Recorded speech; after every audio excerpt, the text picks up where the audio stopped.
for coming. If we haven't met here or elsewhere, I'm James Kirkup. I'm the director of the Social Market Foundation. You are here, I hope you know, for this panel debate, which we're doing in conjunction with our friends at Policy at Manchester. Briefly about the two organisations, the SMF, if you don't know us, we are a cross-party think tank. We believe in all those boring old-fashioned things like cross-party cooperation, centrism, and evidence, and all that stuff. And Policy at Manchester is the impact wing of Manchester University, which brings the learning and the expertise of Manchester University's world-class academics to bear on policy questions. So that's how we get here. The housekeeping before we get to the interesting stuff. Fire alarms in the event there's a fire, the exit is behind you. And the other thing to know is that camera there is currently broadcasting this session, narrowcasting, middlecasting, streaming, whatever young people call it, is sending moving words and pictures from this meeting to something called YouTube, which is on the internet apparently. What that means is when we get to the Q&A session, just bear in mind you're not just talking to the friends and colleagues in the room, you're also talking to the internet out there. Also, that this session is going to stay up online afterwards, so there's a watch back facility. This event we've called COVID's Children, and it's part of pair we're doing, and so we did the same debate at the Labour Party conference last week.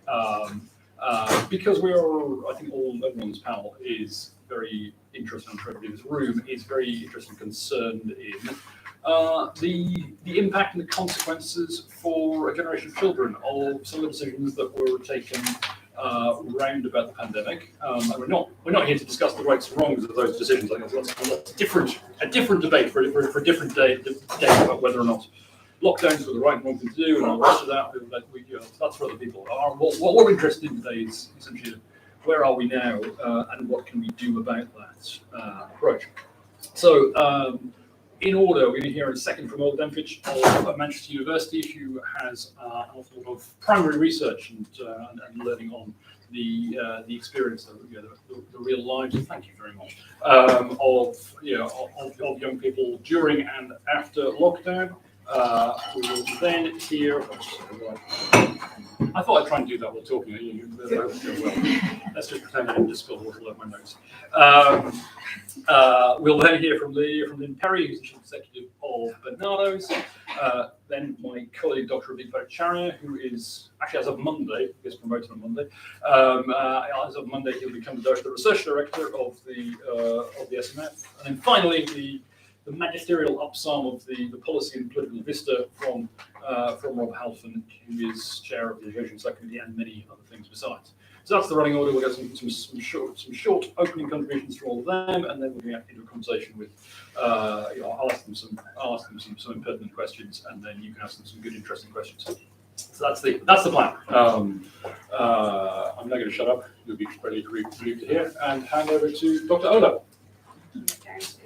Hi, so I'm Dr. Role of Charities. I'm a lecturer in psychology of education at the University of Manchester. I carried out some of the kind of earliest work where we actually spoke with young people in the first lockdown to look at very broadly at how they were experiencing that.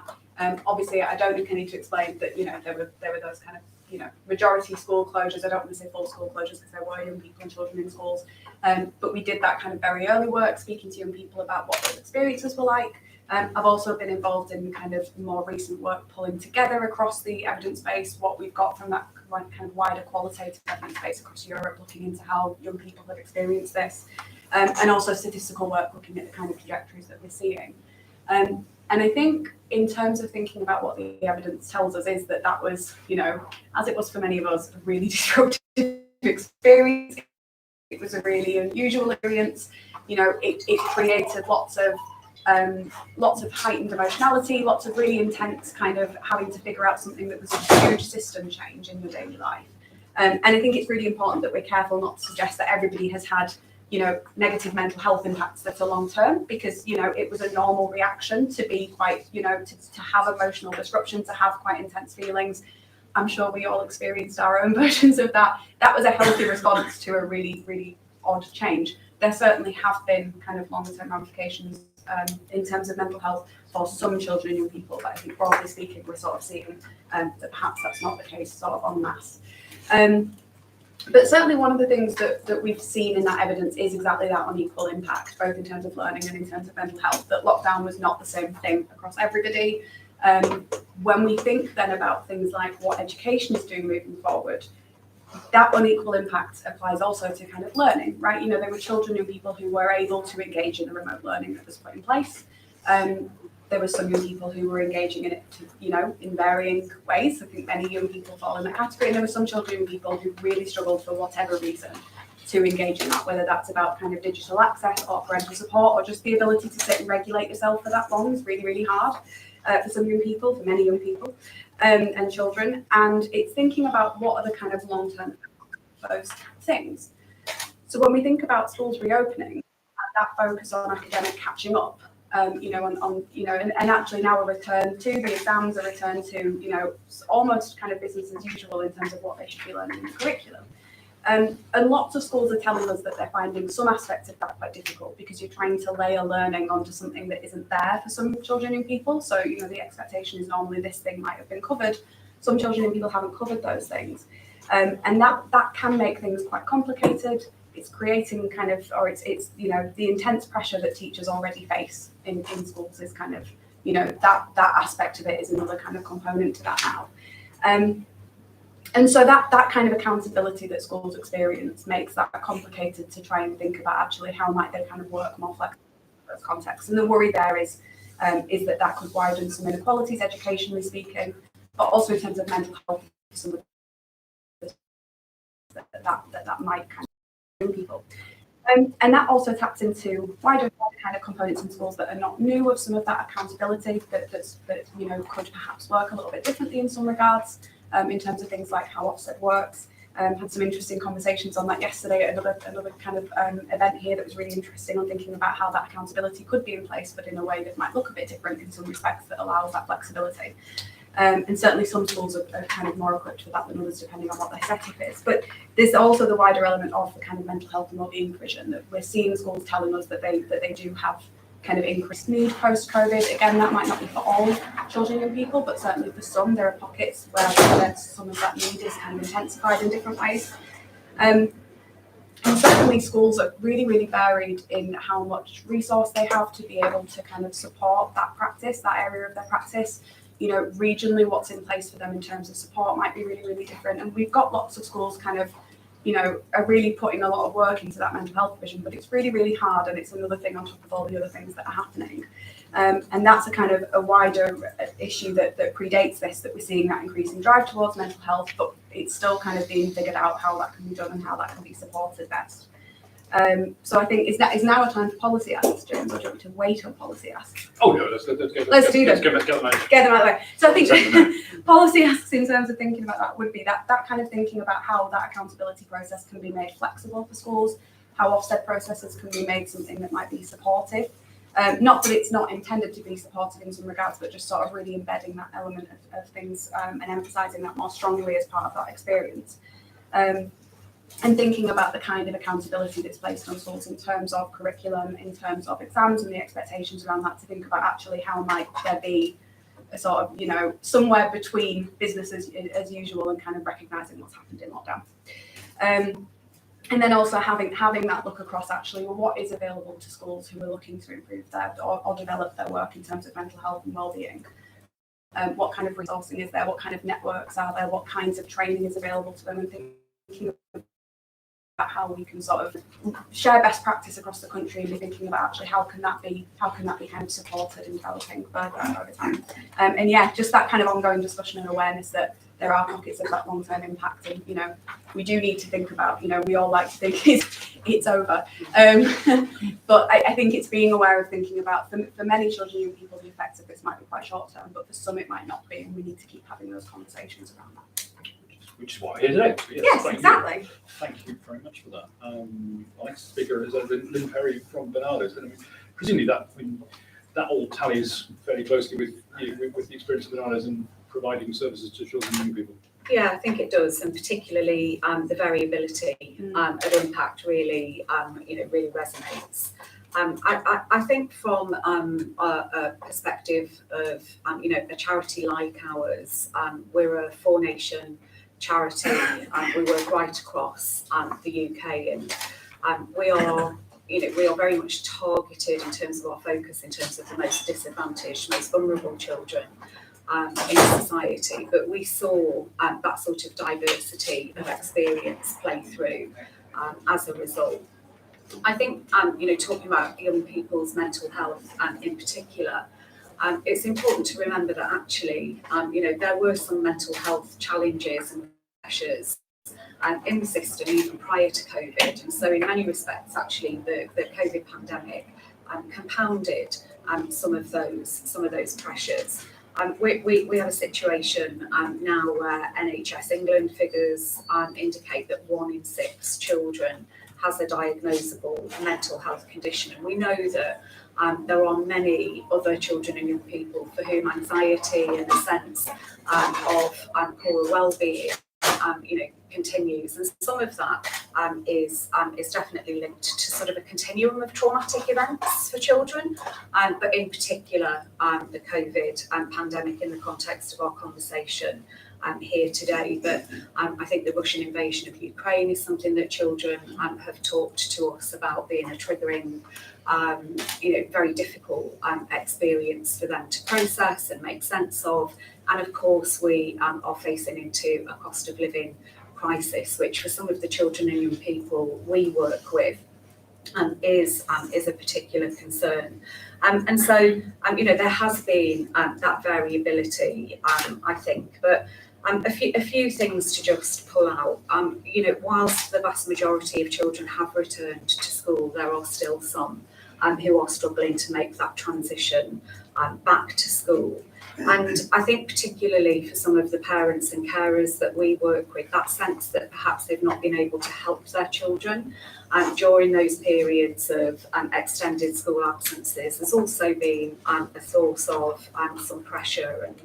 And we talk as a charity about one of our values being working with hope, and one of the things that we're trying to instill as we return to school and as we come out of the pandemic is that hope and continued aspiration really for improved outcomes.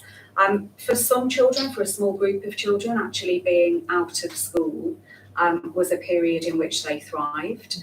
And that wasn't just in terms of education. We learned a lot through the pandemic in respect of the delivery of services. So for some young people, for example, accessing therapeutic support online was actually something that they felt much more able to engage with than perhaps having to come across the physical threshold of a service into a building, and actually, in some cases improved uptake, because there was a sense of, you can try this at a bit of a distance and, engage in more intensive therapeutic support later on. So I think there are those sort of tangible differences in the way that children experienced the pandemic. There was a report this morning which I'm sure many of you heard about, was in the media this morning, about young people who have got concerns about job prospects and whether or not job prospects are likely to recover for them. And that's all about aspiration, ambition, and hope for this generation of children. I'll say a little bit about the role of charities, if I may. I think we saw a lot of charities really mobilise and marshal their resources during that time of crisis, as they always do. But it was also a really good illustration of how charities and government could work together in partnership. And at Barnardo's, we worked with the Department for Education and a network of over 80 partners to deliver a programme called See, Hear, Respond, which was aimed at engaging children and young people who didn't meet the thresholds for statutory services, but whose needs or vulnerabilities were emergent during the pandemic, and they needed a support service. And some of that was very short term, actually. I think, to Ola's point, for some children and young people, there was a short term impact. they needed some focused support during that period, and actually they were able, normal ways of life, and the impact was quite short-lived. That's not the case for everybody, of course, and that diversity of experience is important. But See Here Respond, we reached over 100,000 children and young people in need of support. So I think it is illustrative of the level of need and demand for services in that period, most of that short term, but some medium and longer term requirements for support. So reach into communities is something that the sector does well, and I think we were able to achieve some real impact through that partnership with government and across civil society. The most common presenting need in that period was mental health support for young people, and then subsequently re-engagement in education. And in some circumstances, much more targeted work in respect of things like online exploitation and changing patterns of exploitation of children.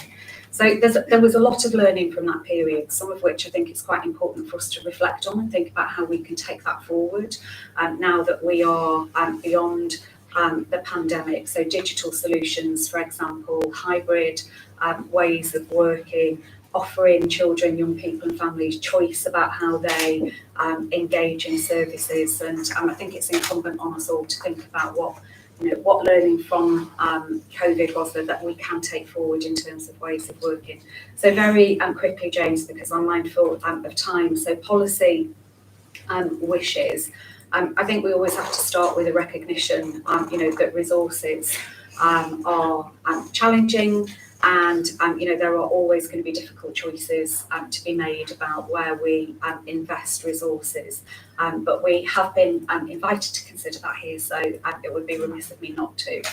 So mental health support teams in schools is one of the things that Bernardo's would like to see. It's the major universal service available to all children and young people.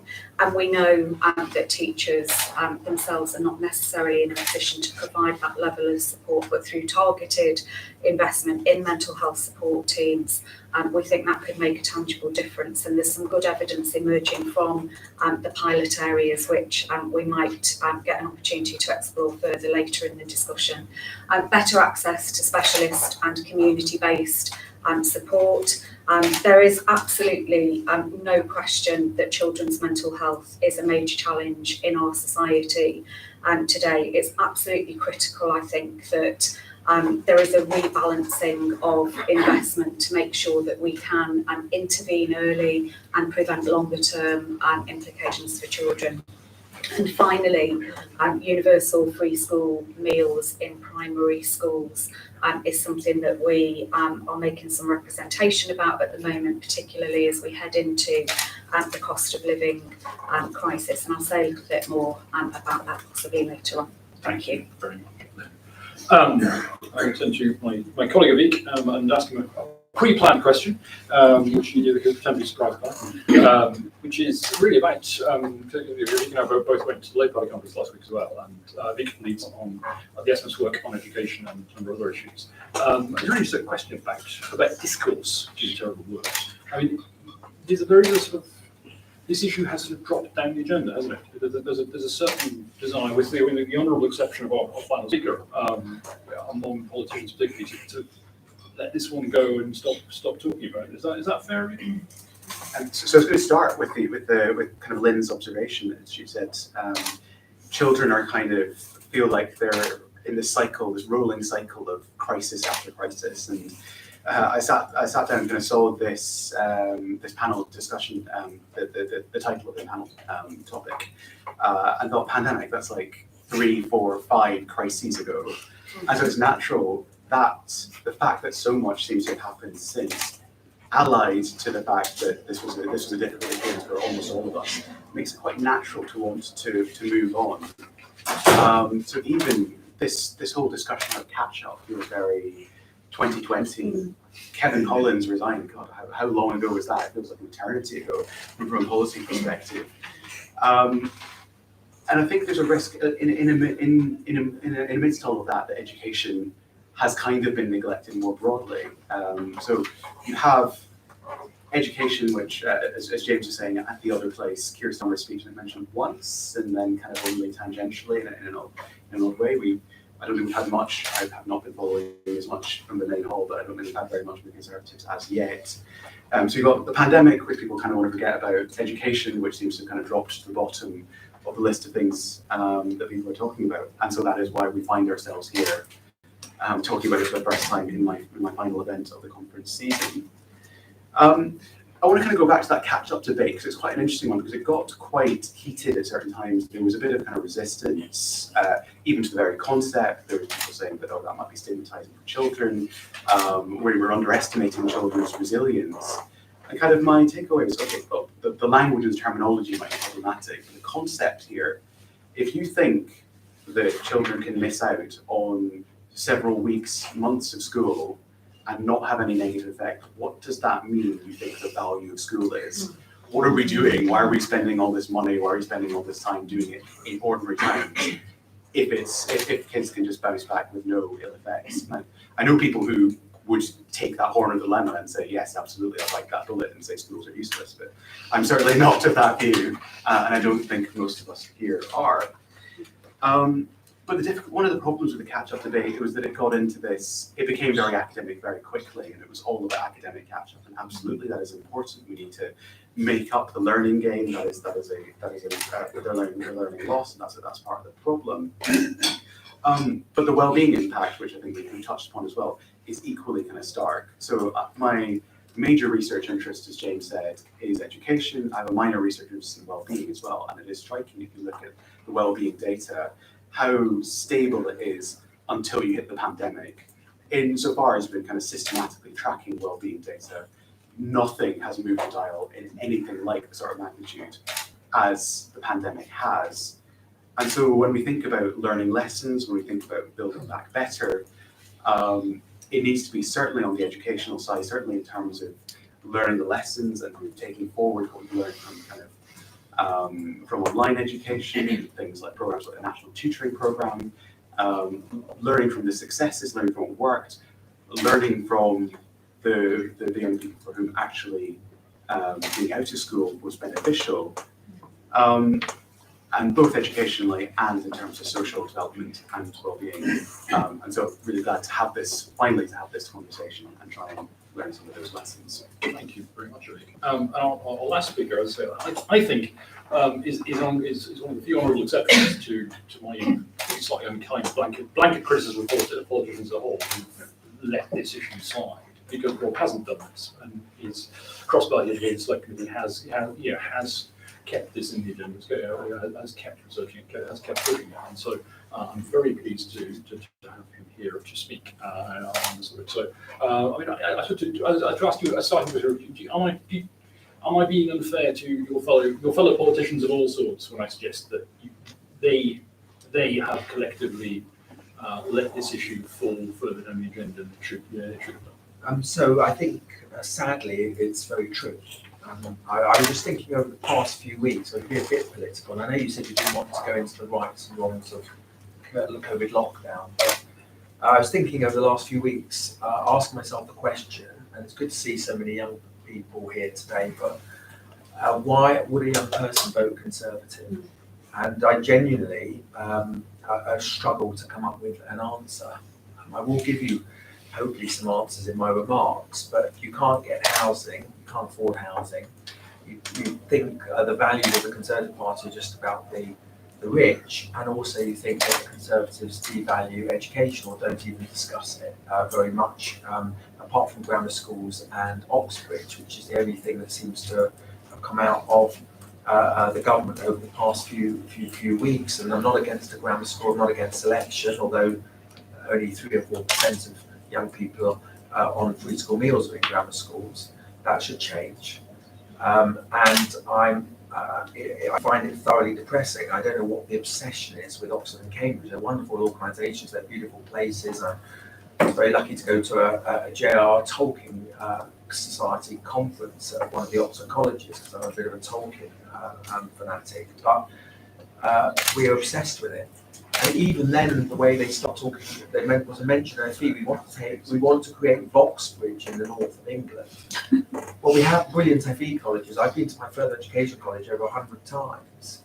Over 100 times. We have brilliant FE colleges, we have institutes of technology, and they just have to use the word Oxford all the time, and it's just entirely everything is upside down. And if you want a real symbol of everything that has gone wrong, I thought that the school closures was verging on criminal for most pupils. I know teachers and support staff did an incredible job, but I posed it from the outset. I wasn't a complete lockdown skeptic. I became much more of a skeptic as it went along, but I was always a school down skeptic. I to this day, I can't think why we allowed it when so many other countries get their schools open for more pupils, and it's been nothing short of a disaster. And not only have we done that, when there was the draft terms of inquiry for the COVID reference, it didn't even mention schools and children. I mean, it caused enormous damage in the reference children. And I think that there's a lot of talk by the Prime Minister about economic growth. Well, I believe, and one reason why I love Social Market Foundation is because I believe that we need social growth, not just economic growth. And we need to grow society, not just the economy, and that social capital goes hand in hand. And I'm not a trickle-down person, I'm a trickle-up person. I believe that if you build society in a way I would believe is a conservative, then you get people back on that ladder of opportunity, and that helps also to grow the economy. And during the time of the school closures, I use this phrase, 4 horsemen of the education apocalypse galloping towards young people. So they lost educational attainment, the figures are horrific. So in the pandemic, pupils from disadvantaged backgrounds were up to 18 months behind compared to what that was before the pandemic. Official government figures show that the primary attainment gap now is widened to the largest in 10 years. 43% pupils met the expected standard in reading, writing and maths. And the response of the government is that we need more of the same. It's a bit like the Corbynistas saying, no, what is wrong? We might people didn't vote because we didn't have enough Corbynism. We need more of it. And there isn't any, in my view, enough action and imagination to deal with some of these awful problems. You know, Education Data Lab, surprise, found that pupils who missed the most schooling in the most disadvantaged areas. We've got evidence from the Education Policy Institute that pupils are now 8 months behind from reading and arithmetic and so on. And the 4 horsemen, you know, mental health, you need a lot of talk about mental health from the panel. It is horrific. Eating disorders went up by 400% during lockdown amongst young girls. Some of the figures that I was going to cite, you've kindly cited, so I don't need to do it. But they are horrific. I mean, I go to schools all the time. It's my favourite thing to do is go to schools and colleges. And you ask students about things and they start talking about mental health. When I was growing up, I didn't even know what the words mental health were. And I have people who tell me their lives who are ruined by being in lockdown. I've had parents come to my constituency saying, I mean, even now, it almost makes me cry thinking about it, that their healthy, otherwise daughter in lockdown can't stop washing her hands. And she's now developed a kind of disorder. And we allow all this to go on. We've got the safeguarding problem. I mentioned one of the 4 horsemen. Again, I think it's actually Bernardo's again. 79% Bernardo's practitioners said that children between 10 and 15 have accessed harmful content online. Children's Society, I see this in my own constituency of Harlow, 46,000 children. 46,000 children involved in county line gatherings. And the worst of all, what is the worst of all? The worst of all to me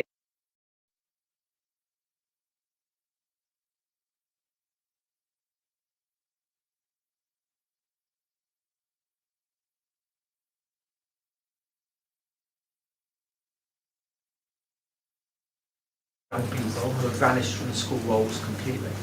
We have 1,000 classrooms in disadvantaged areas, 1,000 schools in disadvantaged areas where the equivalent of a whole classroom has vanished.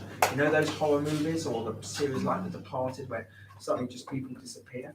That is what we have allowed to happen across our schools, and the absent rate, by the way, is getting worse. And every time I'm in education questions in Parliament, I ask the government about this again and again and again. And to me, I do not understand why first thing that the Education Secretary should be doing is dealing with that problem. Because these children are off the school rolls, a lot of them have vanished, as I said. We don't know where they're doing. There could be something, and then you've got the as I said, the 1.7 million absents at least they know about. And to me, Liz Truss should get up and talk about these things, because that is what the public care about. That's what parents care about. Care about young people.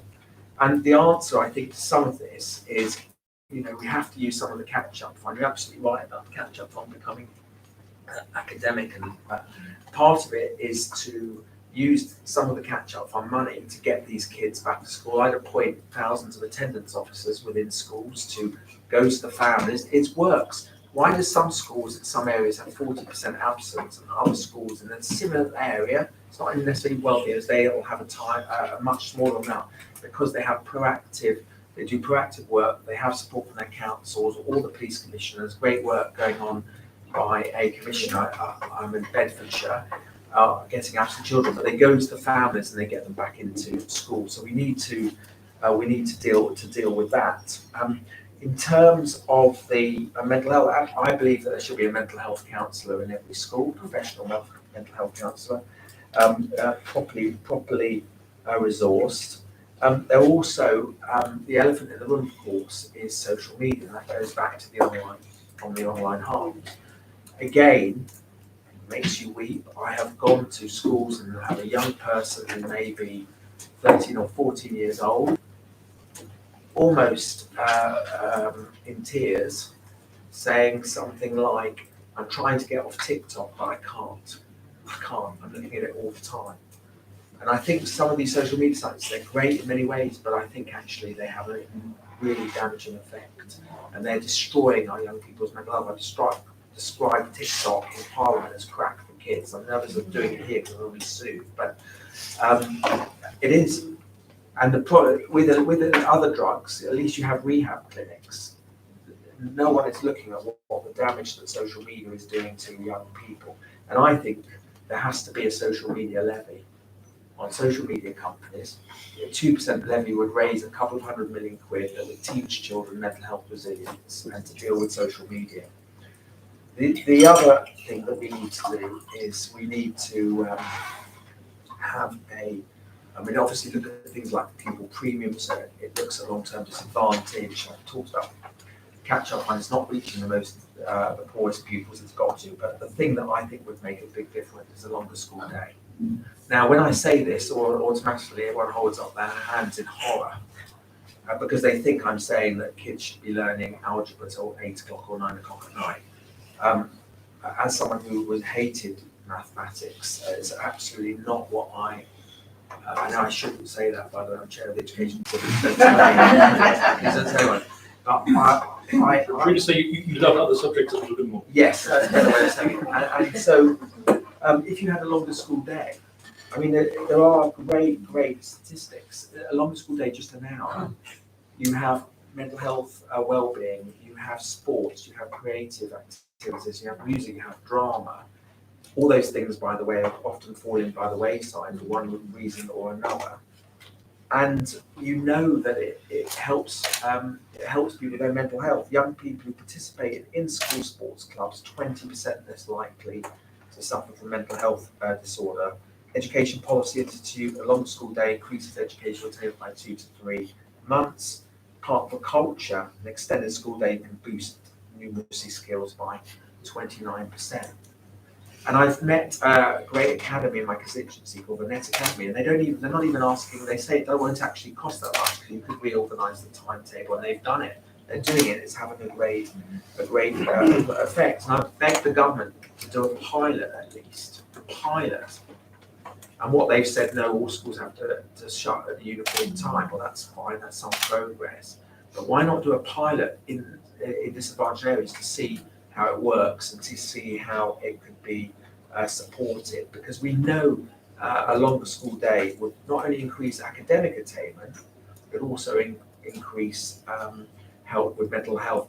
And interestingly, the current hours, I think it would reduce knife crime as well, because about 50% of knife crime by a certain age group, I forget the exact statistic, is around between 4 and 5 in the evening. And the final thing I will say, and the SNF who know me well would expect me to say this, we also need to recognise much more and sort this out with much more vocational education system. Now, we did a report on white working class boys and girls on free school meals, and it was very controversial at the time. And it shows that at every stage of the education system, every single stage, right through from early years to university, apprenticeships, whatever it may be, white working class boys and girls on free school meals do much worse than almost every other ethnic group except Afro-Caribbean and Gypsy Roma. But at university level, there are less white working class boys and girls than any other group going to university than except for Gypsy Roma children.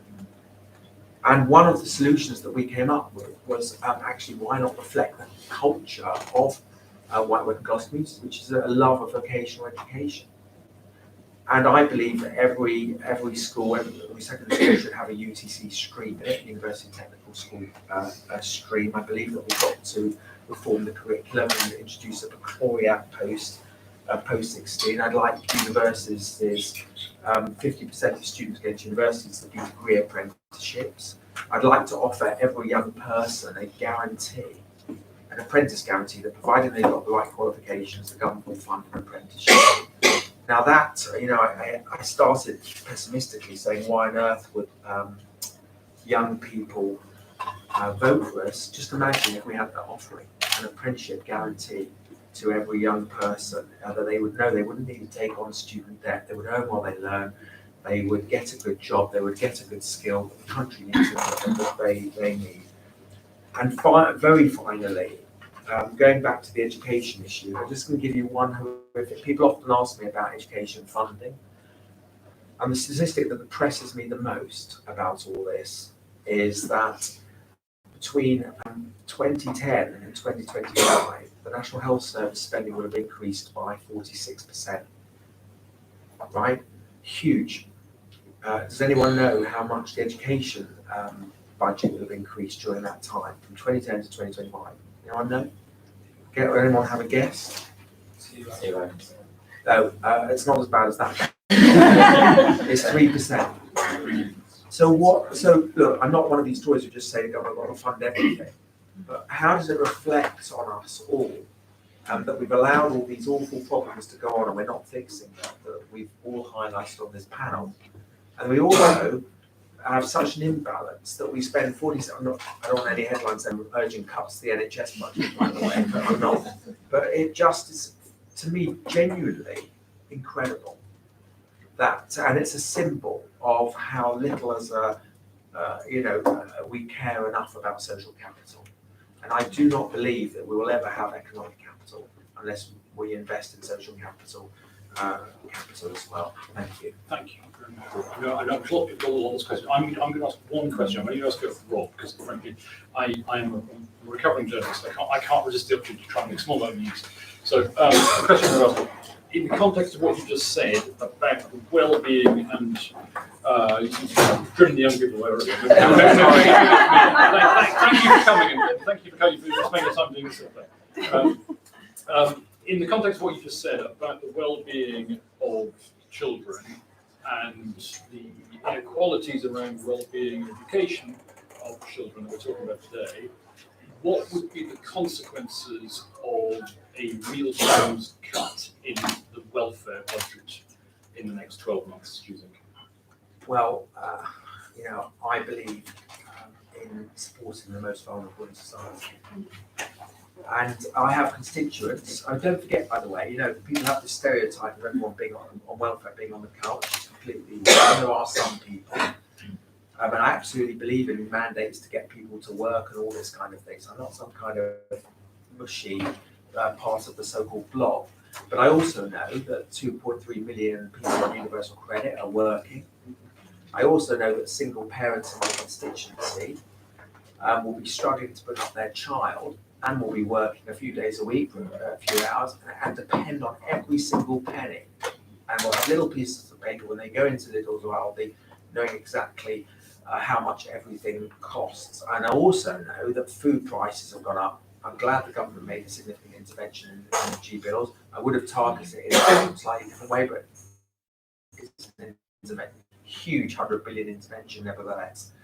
So there is no way that we can say as a society in a cost of living crises that we're in essence going to cut people's benefits, because that's what it is if it isn't in line with inflation. So if the government can say, up until a few days ago that we can fund, give 2 billion to hedge fund managers to short the pound, then I think we can find the money to fund people who are at the lowest level of income. And so I strongly support that our benefits are increased. Thank you. Sorry to divert you into news making for a second, but so I've got lots of people here. I'm sure you have lots of questions. The first hand up, the lady here, then that's up the aisle. So Ken Slips, I can read your badge. Yeah, I'm a councillor in Ipswich. I'm a county councillor and a borough councillor. I've got 8 schools in my division. It's a big school. I'm also a parent of 10 children. And so that was a journey in lockdown. What we don't talk about is actually how rich in community spirit deprived areas are. We always talk about the negativity of it. And during the pandemic, a lot of people were prepared to step up, give their time to support each other, which was a positive. So I'm disappointed to see that we haven't then latched onto that and said, right, okay, it does actually take a village to raise children as much as that, is it. So why isn't the government rolling out a volunteer scheme which encourages those kind of communities that have so much to offer and empowers them to help their children and help the school as well? So why isn't there a volunteer scheme? Social capital investment. Maybe we're going to Rob last time. If I can get a quick thought from Ola on some of the positive experiences, and then maybe Yeah, I think it's a really important point. I think there's lots of things that happened during those lockdowns and during aspects of COVID that should be giving us a lot of thought of ways to do things differently, and actually seeing that kind of willingness and that kind of community spirit coming through and thinking about actually how do you take that forward and how do you capitalise on that kind of thing existing. And similarly, the point, the thing that we talk about a lot is that idea that there were children and young people who were having a much better time than they've learned in school. We really need to learn from that. We really need to learn, what to make of what that means for how we treat childhood and adolescence and the experience of education. There's all these kinds of ways that actually, it's the problem with some of the kind of back to business talk, COVID's over talk. This is an opportunity to think about actually what do we take from what that time offered, and think about schemes like that might think about actually how do you show communities and how do you show organisations and policymakers and how do you think about those things as not just being like, let's go back to the way things were, but actually that's really interesting. How do we do that in a normal, quote unquote, kind of society? How do we take those things and kind of learn from it? So I think it's really important to be looking at and thinking about exactly those kinds of things of actually how do you capitalise on that and think about how it fits in a post-COVID, if we can call it that, world. So, yeah. Yeah, I mean, I think it's a really, it's a really good observation. Actually, we did see a lot of that certainly within the charitable sector. I mean, within Bernardo's, we have over 10,000 volunteers, and that's both across our sort of children's services work, our fundraising activity, in some of our retail stores, and I think there's a huge amount of social value in volunteering, and we certainly benefit from it hugely as a charity.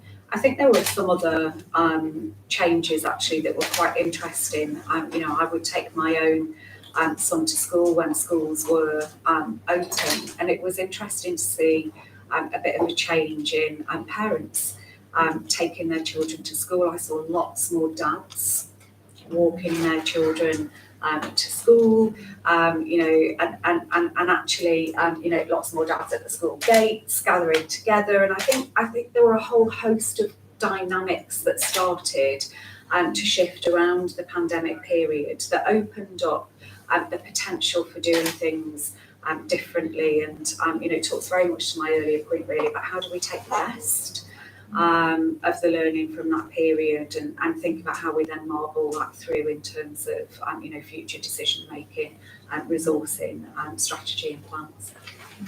Well, obviously, you've heard your case for social capital. I mean, is there a chance that this government can be persuaded to engage more with that positive agenda? First of all, I should say, I don't know you, but I know you've been very kind to me on Twitter, and it's such a shock. I've got about 35,000 followers, they all hate me apart from one. I'm your one and only fan. Yes, I'm very nice. I'm delighted to meet you in person, first time. During lockdown, this is symbolic of everything we've just discussed, because during lockdown, Boris got up and said we want an NHS volunteer army. I mean, protect the NHS, protect the NHS. Well, would loved it, by the way, if there'd been a sign we're going to protect our children's futures. That would have been pretty good. But why on earth didn't Boris get up and say we want a volunteer education army to keep our children learning? And Nadeem Zahawi did announce one, but it was sort of, it just didn't happen because it was just him announcing it once. To do this kind of thing, you need it from the Prime Minister, and it's got to be announced by everybody. And you could have had retired Ofsted inspectors during lockdown. You could have had former teachers. They would have come. They would have come and helped. But it had to be led properly. They did it with the NHS. The whole engine of the government was put by the NHS, but not education. But I do agree with you, by the way. I always describe Harlow, which I love. I'm very proud to be MP there. We may not have a lot of economic capital, we have plenty of social capital. We're a wonderful community and neighbourhood organisations, and that's why we probably haven't suffered as much in perhaps other areas of the country because of the social capital that we have. No, also, we'll take a couple arms in the front, hands up in the front row. So leave there and gentlemen here. Let's do it together, and then I'll welcome the next lecture from us. So leave there. Okay. I'm a teacher and currently a home educating parent, and I'm really aware that the pandemic has compounded pressures on parents, and parents are responding in a kind of best fit in a bad situation type of a way, because many of them feel that they were completely abandoned, and many have realised that their children do flourish actually at home, and also many have realised how badly educated their children were. And so I'm just really aware that from a home educators have a really big network, and so we get to hear a lot about what they've been. And the question rising is... Yeah, sorry, any draconian measures will raise levels of distrust, so hybrid ways of working would be really amazing, and options, flexible approaches would be fantastic. The rigid attendance policies are driving children out of schools. And the question is how can we build bridges with these people who are really disenfranchised with society at the moment? How can you bring home educators back into conversation? Good, fine. And the gentleman here. Hello, my name is Oliver and I'm from West Oxfordshire Conservatives in Whitney. My question to the panel is this. Absolutely, what has happened in the COVID lockdowns has been traumatic, especially for children. Undoubtedly, as we come into autumn and winter, activists, media, and certain officials may demand masking and testing again. So what can we do to make sure we stop that slump in lack of education taking place? Right, how to keep schools open in future. And to ensure that restrictions do not Right, return. okay. Anyone comment on the home education point? Well, I dealt with you the other day on this, so I can leave it to others. Fine, So, okay, you've heard what my views are on it. So. It's not so much something that I know a lot about, but I do think that point about kind of trust is a really important one, and how we support schools in being able to be that community beacon, right? It's not, it essentially, someone said something to me the other day, we were talking about schools, and someone said, well, what about, other community settings? I forget, I think of school as a community setting. It is the place where actually, it's one of the only places that a huge amount of people in that local community are all engaged in that one setting. There's not many other examples of that. And I think being able to think about how schools operate as community hubs, as community spaces, and being able to, and having that kind of social connection to the place that it's in, can be difficult when that resourcing isn't in place, can be difficult when some of the accountability measures are in place. So I think being able to kind of have that flexibility, have that support, and think flexibly about how you might do things could also support kind of that community element of things, which could be something I don't know a lot about home education, but that could be something there. A quick thought from Lynn on home education. Yes, I'm certainly not a specialist on home education, but I think your point about support for parents is an absolutely critical point. And I do think that for a lot of parents, actually, it was quite a seismic shift. That shift to home educating, and then for those parents who had a gradual realisation that perhaps their children, were perceived as faring better at home than they had been at school. That's a very difficult situation to face into, and very difficult choice to make. It's really important, I think, that support is in place for parents. If you've made a decision to home educate, then that should also be supported in the right way. But I do take the point about schools as community hubs, and I think there is an awful lot happening within those places and spaces now. Children used to go to school just for education. Mm-hmm. There's a whole host of support actually that they receive there, and it's how do we make sure that all children within the system, however they are being educated, have access to the same levels of support, but also that parents and carers are in a really strong position to make properly informed, supported choices that are in the best interests of their children, and that they can still achieve academic attainment and still achieve good outcomes. Thank you. And on the question, That's a brilliant question. First, by the way, never should forget to we have a mask on children, but that's a second point. But I have actually brought forward a bill in Parliament called the School Infrastructure Bill. And what that would do would, in essence, make class schools as essential infrastructure. And it's had the backing of the current Children's Commissioner and the previous Children's Commissioner. And it would mean that if the government decided to close schools, first of all, the Children's Commissioner would have a veto. There's a triple lock, basically. The second thing would be that there would have to be a separate vote in Parliament on it, so it couldn't be tied all into lockdown, as it was. And the third thing would be there would be a vote again every 3 or 4 weeks to make sure that, to do everything, if they had, Parliament did vote to go for big close the schools again. So I think that would be a real break on school closures if we class school as essential infrastructure. Thank you. I'm going to quick press on because I've got the question is laid here on the front row and the two hands behind you, and I'm going to come to the back because we're going to go quickly. We are going to go quickly. Yes, we are. I'm just going to yes, go. Okay, so I follow the Good Childhood Report, and for the last few years, children in the UK have been reported as being among the least happy in Europe, and this year it's 1 in 8 in schools are reported between 8 and 15. So, yeah. So I think my question is, can we say with confidence that school is a safe and happy place for children? If not, why not? We've got a very serious problem on our hands that needs to be addressed. Well, we have schools. Okay, so 2 gentlemen behind you, and I'm going to leave relatively soon, but we'll do these 3 and then we'll see what we get to. Yes, you start. So, John Hines from SC Johnson Professional. I'm very interested to hear about the school's infrastructure bill. I'm very supportive of the sentiment behind it. And I wonder what your thoughts would be on the role of positively inclined, and I'm also very mindful of the comment you made about a 4-young girl, positively inclined education on hygiene as a mechanism for making schools the best healthy places that we can, both for themselves and also to prevent disease moving out. Happier schools, healthier schools, something with age-based schools, partier schools, all this. Martin Coles, Chief Executive of the Sea Cadets. 72% of cadets reported that school prepared them, that the Sea Cadets had prepared them for the tough situations ahead. at the beginning of COVID, in the middle of COVID, and at the end.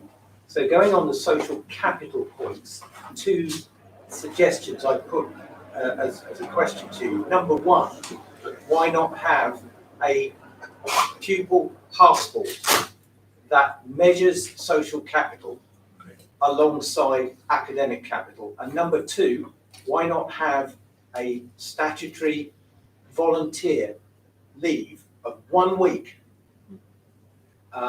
in order to provide the resource, following on from the lady's point, the resource in the third sector to volunteer. So volunteer, statutory volunteer leave. For other work, I see, sorry, not leave from schools, I understand, okay, fine. Good, now, Rob, how long have we used? So that is my last reserve, just very quickly, Okay, wellbeing. fine, well, answer those three, then Yes. then we'll do. I'll do my best to answer them. So on positive hygiene and all that sort of thing, absolutely is part of citizenship and PSHE. I think definitely the wellbeing stuff I talked about all through my speech about things that I think should be done. The passport thing, I love it.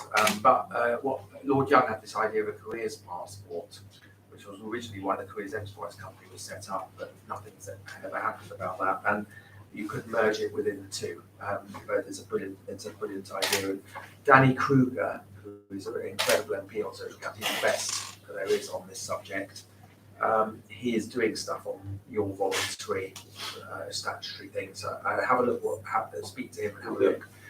I'm very sorry, I have to go. No, Thank you, I think, everybody. let's interrupt this all briefly to give Rob a hand of applause. Thank you.